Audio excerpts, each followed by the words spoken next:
आज की हमारी सबसे बड़ी और चौंकाने वाली खबर सरगुजा से बस्तर तक फैले 1500 करोड़ के कथित भ्रष्टाचार की परतें अब खुलने लगी है। लेकिन इस पूरे मामले में नया मोड़ तब आया जब एक परिवार, अंबिकापुर के चौबे परिवार, मीडिया रिपोर्ट्स में सीधे तौर पर भ्रष्टाचार के आरोपों से घिर गया है।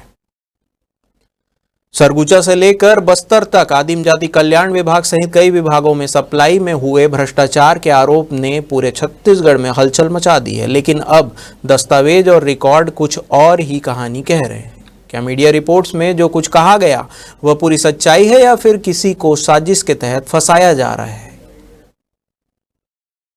भाई साहब, मैं किसी का नाम लेना नहीं चाहूँगा।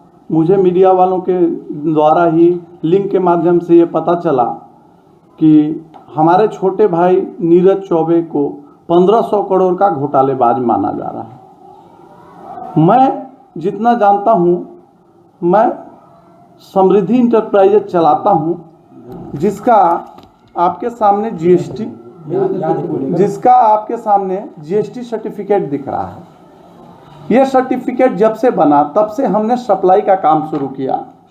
उसके नीचे आपको दिख रहा है टर्नओवर सर्टिफिकेट। जब तक हमारी संस्था काम की, हमारा ऑडिट हुआ, तब तक हमने 24 करोड़ 30 लाख का टोटल कार्य किया है, जो आपके सामने एक प्रमाण है। इसमें यूडीआई भी है।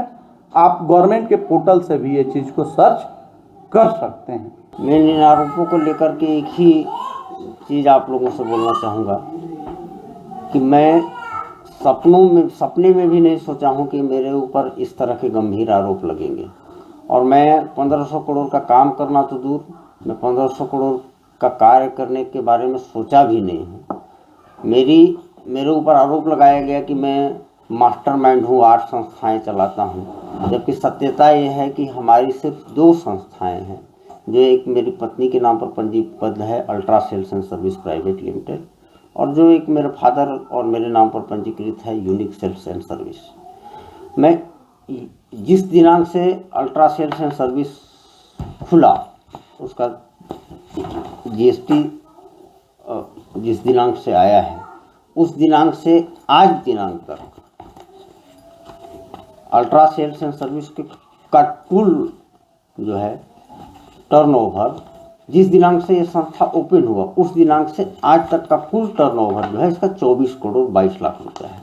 ये आप लोग देख सकते हैं। अगर हमारे अंदर कोई कमी थी तो जिस समय हम सप्लाई किए थे उस समय क्रय समिति थी, कलेक्टर द्वारा बनाई हुई क्रय समिति होती है, कलेक्टर के अप्रूवल से पेमेंट होता है। क्रय समिति कई स्तर की जाँचें करती हैं, उसको गुणवत्ता, उसके उपरांत जो है भुगतान होता है।